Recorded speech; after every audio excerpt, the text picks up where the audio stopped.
మీరు ఇందాక మాట్లాడుతూ ప్రెస్ మీట్లు ఎక్కువ అవుతున్నాయి అనిపించవచ్చు మీడియాకి అని అన్నారు.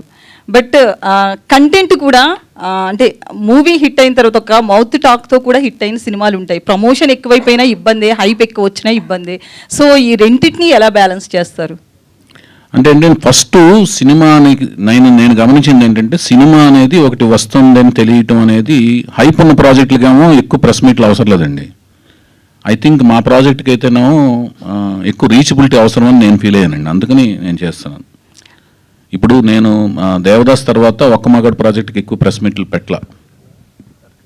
ఒక్క మగాడు అనే ప్రాజెక్ట్కి నేను అసలుకి ప్రీ రిలీజ్ ఈవెంట్ ఒక ఆడియో ఫంక్షన్ ఒకటి చేశాను అంతే. పెద్దగా ప్రెస్ మీట్లు కానీ ముహూర్తం షాట్లు తీయటం కానీ అవన్నీ చేయలే. ఈ ప్రాజెక్ట్ ఏంటంటే బేసిక్గా నేను కొంత గ్యాప్ తర్వాత చేస్తున్న ప్రాజెక్ట్ ఒకటిను, కొత్త వాళ్ళతో నేను చేస్తున్న ప్రాజెక్ట్ ఒకటిను. ఇప్పుడు ఏమైపోయిందంటే మాధ్యమాలు పెరిగిపోయినాయి, రోజుకో కంటెంట్ వచ్చి చేరుతుంది ప్రజల బ్రెయిన్కి. రోజుకో కంటెంట్ రోజుకొకటి జరుగుతుంది, దాని మీద ర్యాండమ్గా మారిపోతుంది. వాళ్ళ మెమరీ మారిపోతున్నప్పుడు వాళ్ళ మెమరీలో రిజిస్టర్ అవ్వడానికి గంటకోటి మారుతుంది ఇన్సిడెంట్. దాని మీద సోషల్ నెట్వర్క్స్ ఐదులకి మెమరీ ఫాస్ట్గా మారుతుంది. ఆ మెమరీ మధ్యన ఒక చిన్న బీప్ లాగా రిజిస్టర్ అవ్వాలంటే ఒక 4-5 జరిగితే బెటర్ మా ప్రాజెక్ట్ స్కేల్కి. ఇప్పుడు కల్కి లాంటి ప్రాజెక్ట్ ఉందండి, సడన్గా వాళ్ళ డేటు వాళ్ళ ఆఫీస్ దగ్గర పోస్టర్లా పెట్టుకున్న అది బయటకు వెళ్ళిపోద్ది. ఉదయం అటు ఓపెనింగ్స్ నిండిపోతాయి. ఎందుకంటే ప్రభాస్ ఉన్న ఇమేజ్కి కానీ వైజయంతి మూవీస్ బ్యానర్కి కానీ ఆ రో ఆఫ్ సక్సెస్ల మధ్యన ఉన్న వాళ్ళ బ్యానర్కి కానీ దానికి అది. అయితే మీరు 10 ఏళ్ల తర్వాత మళ్ళీ ఒక సినిమా చేస్తున్నారు.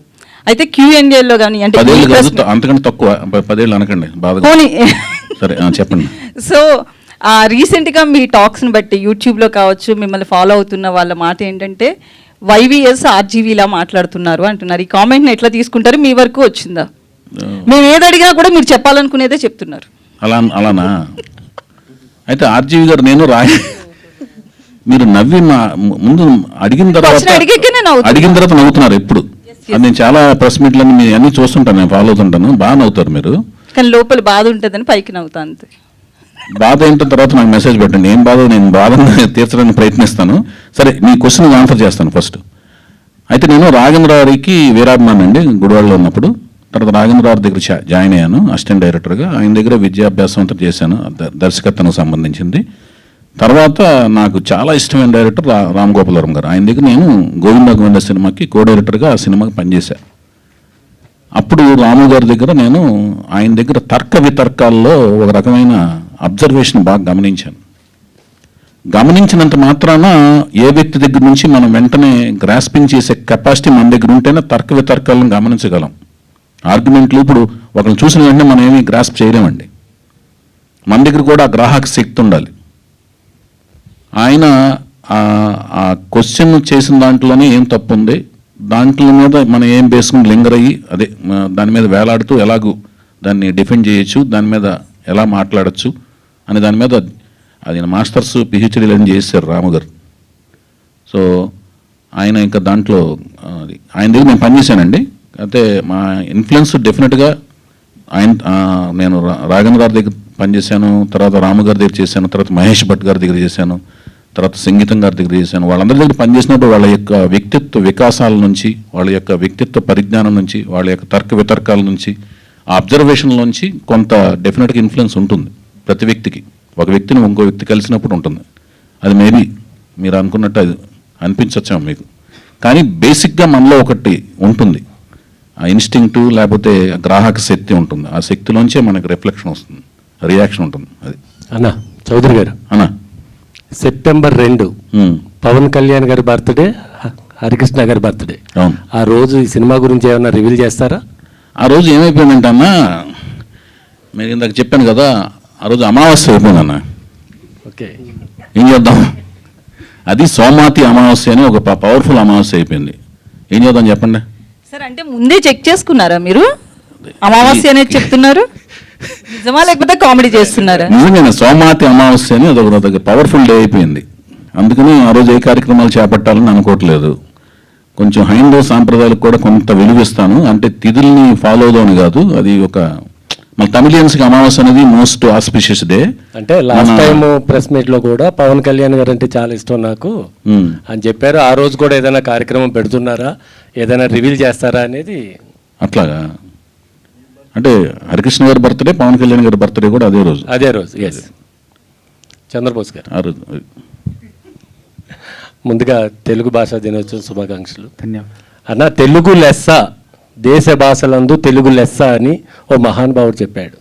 అది ఇప్పుడు ఎలా తయారైందంటే తెలుగు లెస్స అయిపోయేటట్టుగా ఉంది. తెలుగు సినిమా టైటిల్స్ తమిళ నుంచి తెలుగులోకి వస్తుంటే ఆ తమిళ్ పేరే తెలుగులో రిలీజ్ చేస్తున్నారు. తంగ్లాన్ అని కానీ, వల్మి అని కానీ. ఇలా ఏమవుతుంది, తెలుగు భాష త్వరలో కనుమరుగైపోతుందా అనే ఆలోచన మాకు వస్తుంది. మీరేమంటారు దీని మీద? భాష కనుమరుగయ్యే అవకాశం అయితే లేదండి.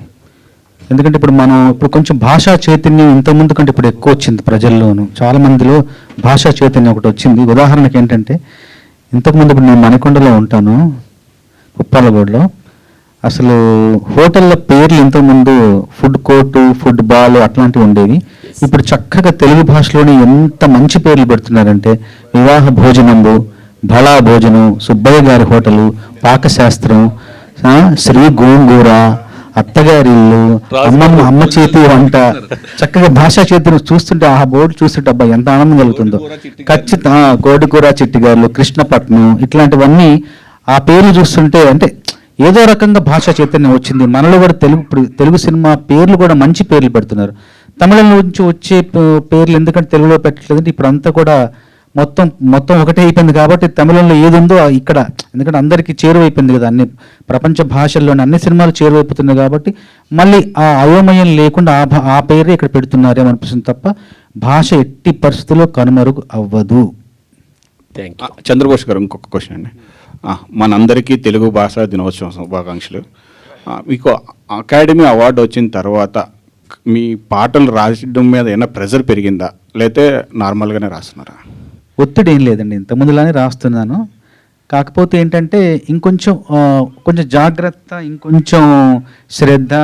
మన పాట ప్రపంచ పరిధిలోకి వెళ్ళిపోయింది కాబట్టి ఇంకా అర్థవంతమైన పాటలు రాయాలన్న నాలోనే ఒక చిన్న ఇంకా జిజ్ఞాస పెరిగింది తప్ప ఒత్తిడి బయట నుంచి ఏం రాలేదు నాకు.